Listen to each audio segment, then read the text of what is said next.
Hi guys! Hey, today I wanted to talk with you about one of my most favorite memories of being in the garden with all of the classes. And that was the garden journals. Do you remember that every time your classroom would come to the garden, either you or your teacher would bring a garden journal with you? And what did we do with those garden journals? Sometimes you would maybe write down how you were feeling, how the garden was making you feel that day. Sometimes you would draw pictures of something in the garden that made you feel happy or made you think about something in the garden. And, just because we're not together in the classrooms right now doesn't mean that there aren't still wonderful things out in the world, in the gardens that you might have at home, or maybe someone in your family has a garden. Maybe you don't have a garden, but maybe you see a garden sometimes.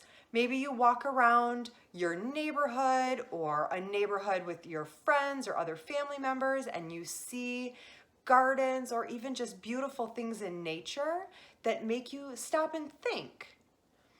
Maybe it's when you go to the park. Maybe you see a tree that's at the park and you see it all the time, month after month, and you see how it changes. Maybe in the spring it has flowers.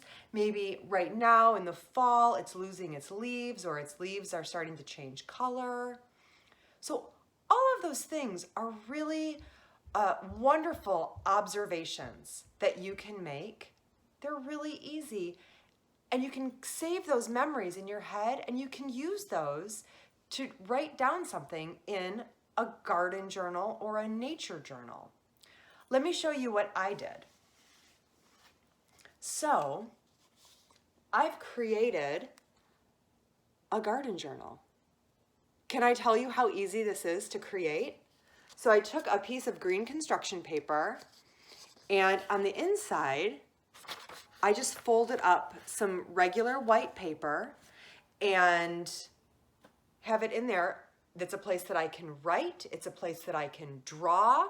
Maybe if I find a beautiful flower or a leaf, I can somehow glue it or tape it or press it in between these pages and save it. And look what I did. Look what I did to fasten it together. I used a hole punch up there and down here, and then I just took some yarn that I found and I braided it and stuck it right through those holes and tied a big old knot in the back. Do I have to use yarn? No. Could I use a stapler and just staple a few times down the edge to hold all the pages in? Sure. Did I have to fold this in half and make it this size? Could I have opened it up and made one larger journal? Yeah. Did I have to use blank white paper on the inside of my journal? Could I have used regular lined notebook paper? Sure. Does it have to be called My Garden Journal? What if I don't have a garden? What if I take walks, nature walks, with my grown-up or with friends? I could have something called My Nature Journal. You like my acorns? What if I just have my own backyard? And I don't want to call it my garden journal or my nature journal. Instead, maybe I want to call it My Outdoor Notebook by Miss Erin. That's okay too, right? This is your creation. This is for you. Whatever color paper, whatever you want on the inside. Isn't that wonderful that you can do that? Let me show you one more quick thing. So I'm going to go back to my garden journal. And I actually made an entry in there. And do you see that up here at the very top, I wrote the day, it was Tuesday, and I put the date, 10/20/20, right? Because I want to remember when I saw whatever it is that I'm writing or drawing about. And I wrote in my garden journal, it says, today in the garden, I saw a chipmunk eating sunflower seeds.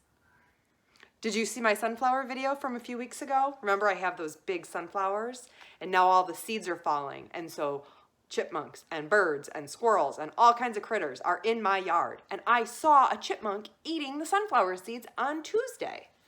So check out my little drawing. Here's my sunflower and it's all leaning over because it's heavy and dry. And here's my chipmunk eating sunflower seeds. I thought that was such a fun little scene out in the garden that I wanted to save it and remember it in my journal. Okay, guys, I hope you make garden journals. And once we return to school, you'll all have garden journals again in your classroom for when you visit the school garden, so we can remember and write down things that we see, that we love, and make us think. Hey, I hope you guys have a wonderful rest of your day. What is it that I always say? Eat your veggies and try something new. I'll see you guys soon.